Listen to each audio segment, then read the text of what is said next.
So what's up, everybody? This is your boy Jonathan back at it again. It's early morning and it's laundry day, so that's why I'm looking like this. It's still Jewish holiday, so I still have to cut my beard. But so, like I always said, this channel is about guidance because, like, when I was transitioning in adulthood, I had no guidance and made a lot of bad decisions. Wasted 12 years of my life, and wanted to give you guys guidance on life, so that you don't make the bad decisions.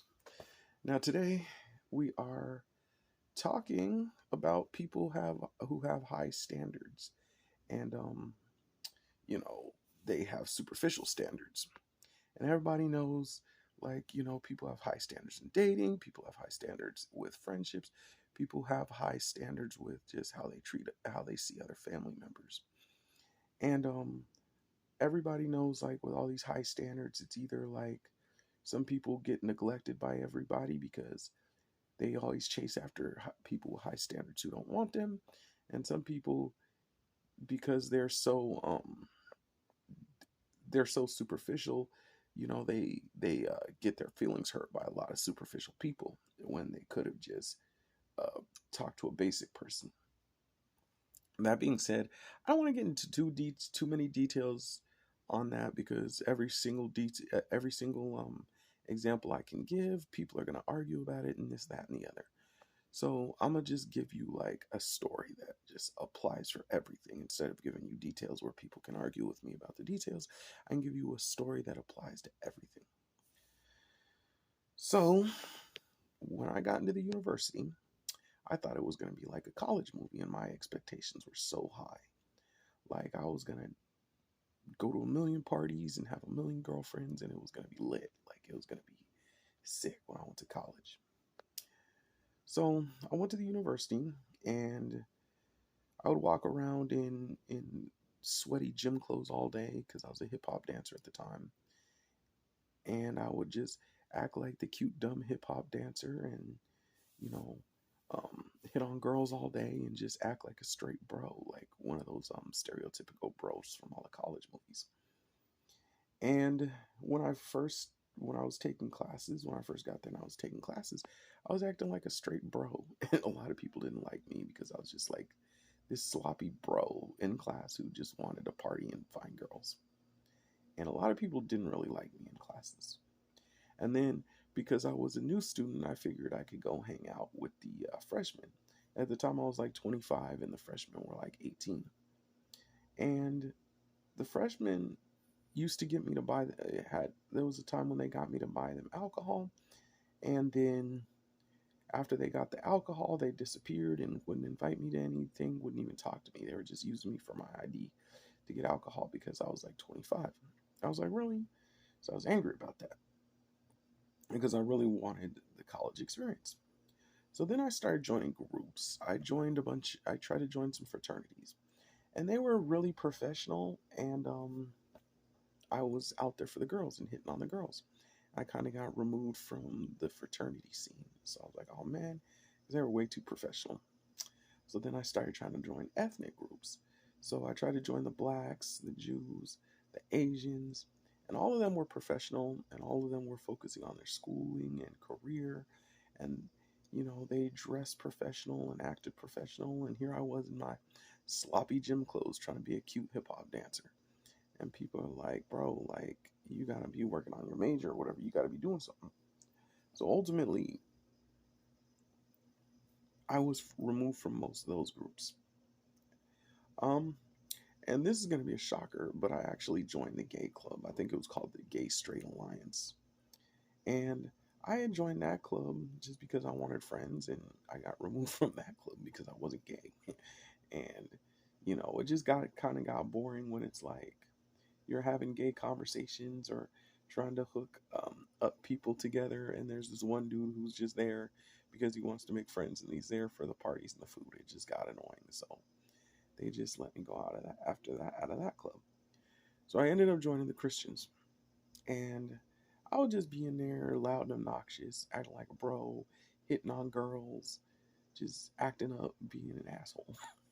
And twice the Christians had meetings about me, like trying to not kick me out of their group, but just talking about how much they didn't like me, but they had to put up with me because Jesus says they have to help everybody and put up with everybody. And the whole time I was just there to hit on the girls, and I was just there to get the free food and go on the free trips. And so I didn't give a fuck. Like, I really didn't give a fuck.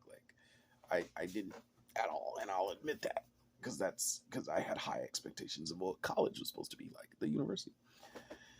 So I ended up joining the anime club, and the anime club, they would allow people who didn't even go to the school to come. So you had some people in their 30s and 40s, like pushing 50, who liked anime, and they lived in San Francisco, and they would find the anime group on Facebook, and they would come to the anime club at SF State because it was open to the public, even though it was on campus.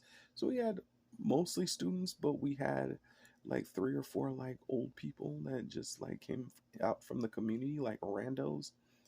And those people were weird, but the thing about it is I use that to my advantage, because I'm like, all right, the anime people accept people, even weirdos off the street that ain't even in the university, so I'll come. So, I used to hang out with them, just waste a lot of time hanging out with them. And eventually, I started having these impromptu dance practices in the gym hallway with a bunch of people. And I would have random people who were like casual dancers, and they would come out there in the hallway and just dance around. And sometimes people would just be a little too loud out there, and some people started bringing Nerf guns and chasing each other down the hall and shooting at people out there with Nerf guns. And eventually, the gym teachers, the people who were in charge of the gym, started trying to kick us out of the gym, saying like we couldn't practice dancing there no more. So fine, whatever. So I'll never forget when I graduated with a degree in liberal studies with a dance minor. I don't have no. I didn't graduate with no usable skill. I didn't graduate with no experience to do anything. I didn't graduate with good grades. I didn't really graduate with nothing. And I remember sitting at the graduation, and there's this boy sitting next to me, this Christian boy that I went to school with and was in some clothes with, and we were graduating at the same time. And I look at him and I'm like, man, I'm so mad because I didn't even get a girlfriend, and I didn't even get laid, and I was here for 33 years. And he looked at me like, are you serious, bro? Are you serious? And ultimately, he just was like, well, shit happens. And that was it. Shit happens. So after I graduated, I needed work. And so I was knocking on doors in the hot California suburbs for like 8 hours a day, just walking around knocking on doors. And I never got a paycheck because you only get a paycheck if you actually sell something. So I did that twice. And then I was selling hot dogs at the ball games for minimum wage. And then I ended up as a security guard watching wet cement for minimum wage on graveyard shift, making sure nobody walks in it. So I had these string of stupid jobs, and that's because I was superficial, and that's because I had high standards. I went to that school having my standards out of control, thinking, oh, it was going to be a big party, and I was going to get all these girls and have all this fun. And I neglected the fact that that's not what school's for. You have to actually make something of yourself. And that's how I struggled. And you can apply that to anything in life. Like with dating, a lot of people don't have a date because, like I said, they either chase after people who don't want them, or they chase after superficial people who treat them like garbage. Friendships, like some people miss out on good friendships with connections because they don't want a basic person. They want somebody who likes exactly what they like. And I'm not even going to talk about families because that'll open up a can of worms. But I'll say this, like a lot of families, they have high expectations on family members, and it like kind of destroys the family because when people are pressing, on you like that and tell you what they want you to do, you know, and that may not be who you are, it kind of hurts you in the long run. So that's the video.